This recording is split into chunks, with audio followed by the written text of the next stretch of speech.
Hi everyone! Welcome to episode 62 of the Sew Not Scary series. Today we're going to learn how to make a pattern for sewing a tunic top from scratch. And this is part 2 of a series of garment making episode where we are learning to sew a tunic top for ourselves or a loved one absolutely from scratch. Okay, so in part 1 we learned how to take measurements for ourselves, and by now you should have this sheet that I uploaded earlier as a PDF file, and it should now contain your measurements exactly according to what the chart says. Okay, if you've not got this sheet, I'm posting a link down below. Simply click on it. It's going to give you a PDF file to download. It's a free PDF. Just download that, print it off, write down your measurements, and you're good to go. Okay, so today on this chart I've put down my measurements, but we're only going to look at a select few measurements today. So the measurements that we're not going to look at, I'm going to cover it up with a piece of cardstock, and literally those are the only measurements that we are going to be working with today. Now when we are making patterns, there's a whole lot to absorb. Okay, so I've split up the pattern making into 2 parts. Today we're going to talk about the bodice and how to make the bodice pattern. In the next part, I'm going to teach you how to make the sleeves pattern, including the armholes, and we're also going to learn how to do the neckline. Okay, so let's get on with it and start with our pattern. So with the pattern making, what we're going to do is we're going to first mark out all the vertical measurements which run down the length of our body, and then we are going to deal with the circular measurements, which are the girth or circumference of our body. Okay, so all the vertical measurements are listed in the front column. Okay, and this is how we're going to do it. Underneath this sheet here on my table is a long piece of paper. Now I didn't have proper pattern making paper. This is literally just the back of an old medical chart paper from one of my husband's earlier presentations. So I just cut it up in half, and that's what I'm going to use to make the pattern. You could use any craft paper, the back of gift wrapping paper, any paper literally will do, as long as it's large enough to accommodate half of your body. Okay, you will also need a measuring tape, a ruler, ideally with a built-in right angle, or maybe a protractor with a right angle that'll give you an accurate right angle, and a pencil. If you've got French curves, feel free to use them. Right now for me, I'm in the middle of moving house, so all my stuff is packed away, so I don't have them, but don't worry, we're gonna manage just fine without the French curve. So literally those 3 things are what you need, along with your measurements. Okay, so let's get on with it. So the great thing about the pattern making we'll be doing today is you won't have to do any calculations. Any markings that you need to make on the paper will be done by using simply your flexible measuring tape, because you can fold it and bend it. Okay, so literally this is going to be our physical calculator, so you don't need to have any complicated measuring or calculating systems. Okay, so this long sheet of chart paper that you see, the absolute right end of the paper is going to be my hem, okay, which is the very bottom of my tunic top. Okay, so now what I'm going to do is measure all the way from the right to my left, where the top of my shoulder sits. Okay, so my shoulder to hem measurement, which is the bottom left measurement in this PDF sheet, okay, that's the measurement I'm going to take.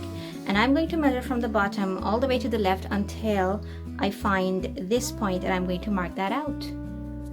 So my shoulder to hem is 29. So here you can see I've kept 29, and on the left I'm going to mark the top of my tape. There. So that's my shoulder to hem mark done.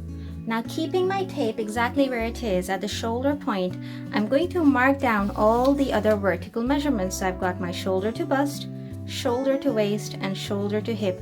I'm going to mark all 3 measurements. Okay, so shoulder to bust is 9 1/4, which is here. Shoulder to waist is 15, and shoulder to hip is 22.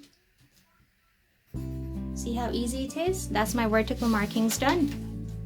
Now I'm going to take my ruler and drop vertical lines on all those points that I just made. So I'm going to place it at the edge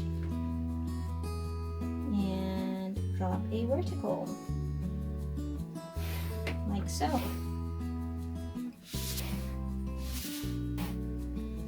And those are all my lines done. I'm just going to extend those lines out all the way across the paper, okay?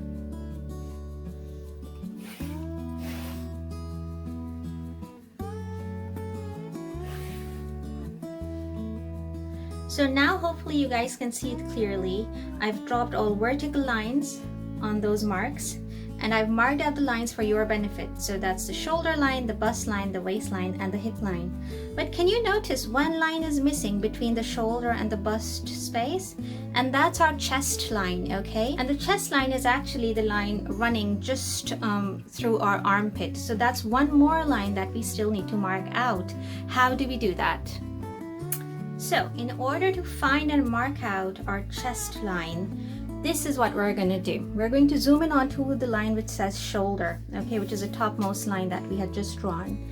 And there are two standard measurements which are usually used universally, okay? And these two measurements are 2 3/4 and 7.5 inches. So starting from the edge, which is closest to me, which is right here, okay, I'm going to measure 2 3/4 along the shoulder line, okay, and mark that out.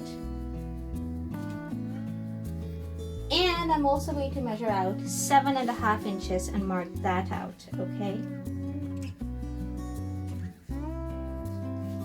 Okay, these two are standard universally used lines, okay? So don't worry too much or don't think too much about where these measurements came through. They're just used universally, okay? Now from this line, which is 7.5 inches, we're going to measure down 1 inch, okay? And there's a reason why we mark it down. It's because if you look at your shoulders in the mirror, they never sit perfectly horizontally, do they? They have a slight slope to them. So this point will actually mark out the slope of our shoulder. And now we're going to connect this dot to that first 2 3/4 inch line. Let's do that. There, so that's the slope of our shoulder, okay? Now that we've done that slopey line, we are going to look at our first measurement, which is shoulder across. Mine is 14, so I'm going to find 14 on my measuring tape. There it is, and I'm going to fold my tape in half. Now we all know half of 14 is 7, but just to show you, maybe yours is a different number, maybe it's falling in between two numbers. This is an easy way to find the middle. And I know mine is 7, there it is. And now we're going to mark this halfway point along our shoulder line. That's my real shoulder, okay? So we can ignore the earlier mark that we made. That's my actual shoulder, okay? Now from this shoulder line, we are going to drop a vertical straight down. Okay, and that line is now connecting the shoulder line to the bust line, okay? So this now intersection where the slopey line touches the straight line, that point shows me my actual real shoulder. All the space above it, I can now ignore, okay? I don't need this, okay? That's what I'm working with now. And that's the point that I'm going to mark out nice and fat, so we know that's where we're working from now, okay? So now we know that's the point, the actual shoulder point that you will now be working from. So now how do we find the chest line? And we know that the chest line is the line that runs at our armhole or armpit level. So let's find one more measurement from our chart, which is our armhole measurement. It looks a bit smudged because I'd initially taken the wrong measurement and then I had to retake it. But my armhole measurement is 15.5. Let's find that on our measuring tape. Okay, so that's 15.5 is right there. So now I can fold my tape until the 15.5 marking, like so. And now I need to measure down from the shoulder point using this halfway point, okay? So I'm not really measuring, I'm just marking where the tape falls, see? No calculations. And that's my chest line. Now you might feel there's not a whole lot of difference between the chest and the bust line, which is true. If your bust line is bigger, it's going to sit lower. And then there's going to be a bigger difference, but I'm quite flat chested, so it doesn't really matter. And now I'm just going to drop a vertical there. Okay, I'm gonna extend this up all the way to the top, and that's my chest line. Let me label that for you. So that's my chest line all labeled up. Okay, so we're done dealing with our shoulder now, and hopefully now you can see all the 4 horizontal lines across our body.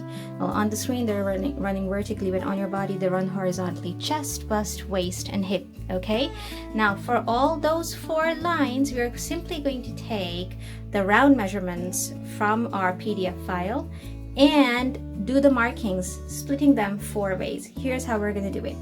So starting with the chest round, my chest round is coming up at 33, okay? So I'm going to take my measuring tape, find 33, come on 33, there it is. I'm going to fold my tape in half, so that's half of 33. And then I'm going to fold my tape in half again at that point.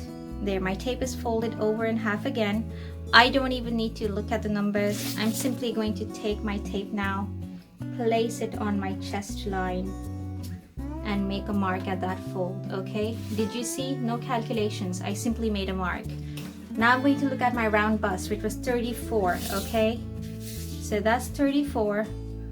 No calculations, simply fold my tape in half at 34.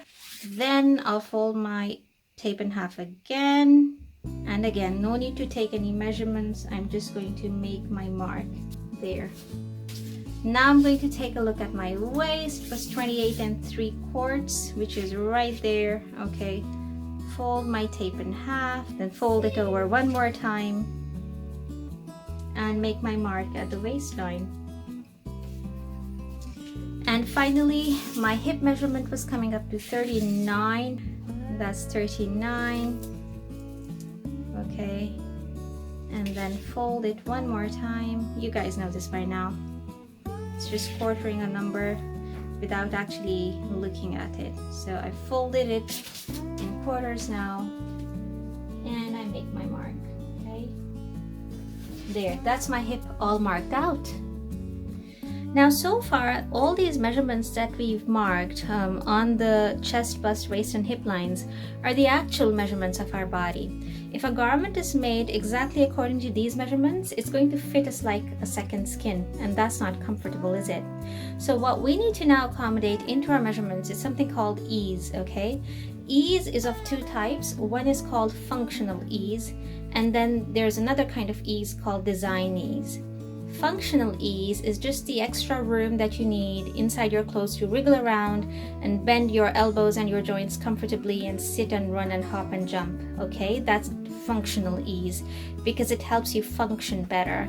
Design ease is built into clothes to make them more fashionable. Right now, the garment that we're making, it's a simple cotton tunic. Okay, it's quite summery. And remember, we're not using any zippers or poppers or buttons. So we want to be able to fit into it, which means slide into it from the top all the way straight down over our body very comfortably. So I'm going to add in quite a bit of ease, functional ease, into my measurements. For every measurement that we add, it's going to be multiplied by 4 to give us the overall ease. I'm gonna add 1.5 inch of ease everywhere, chest, waist, and hip, and at the bust I'm going to add 1 inch of ease. Okay, and there's really no right or wrong way to do this. It's just something that you feel is going to work for you, and obviously we're going to polish our ease skills as we sew. So this is the first time we're all doing it, so let's just get on with it. So we're gonna give 1.5 at the chest,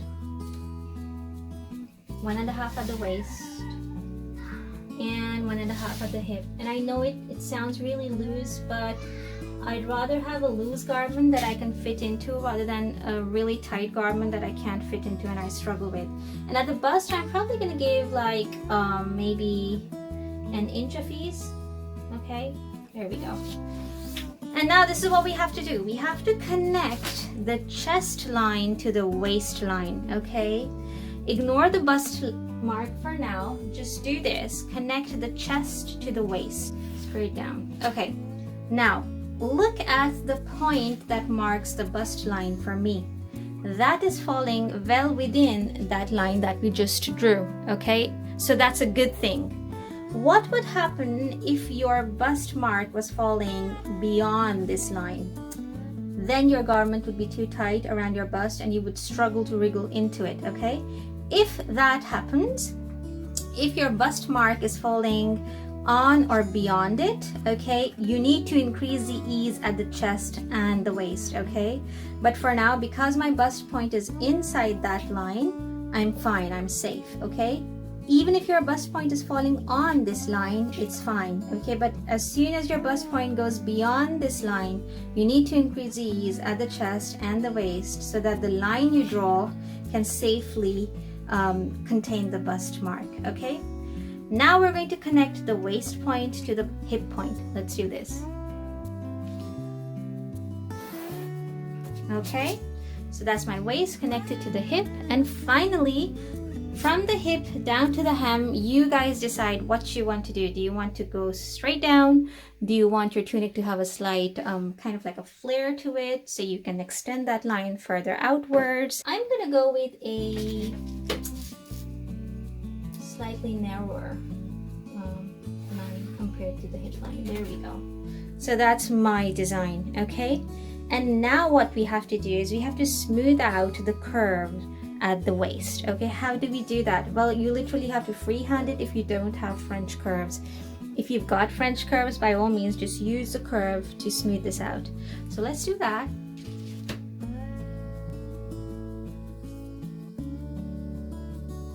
And also, typically, when you're drawing the line from the waist to the hip, you kind of follow a curved ruler. It's called a hip curve ruler, I think. I don't have that. So I'm just going to wing it, just make it. It's a very gentle curve, okay? It's not rocket science.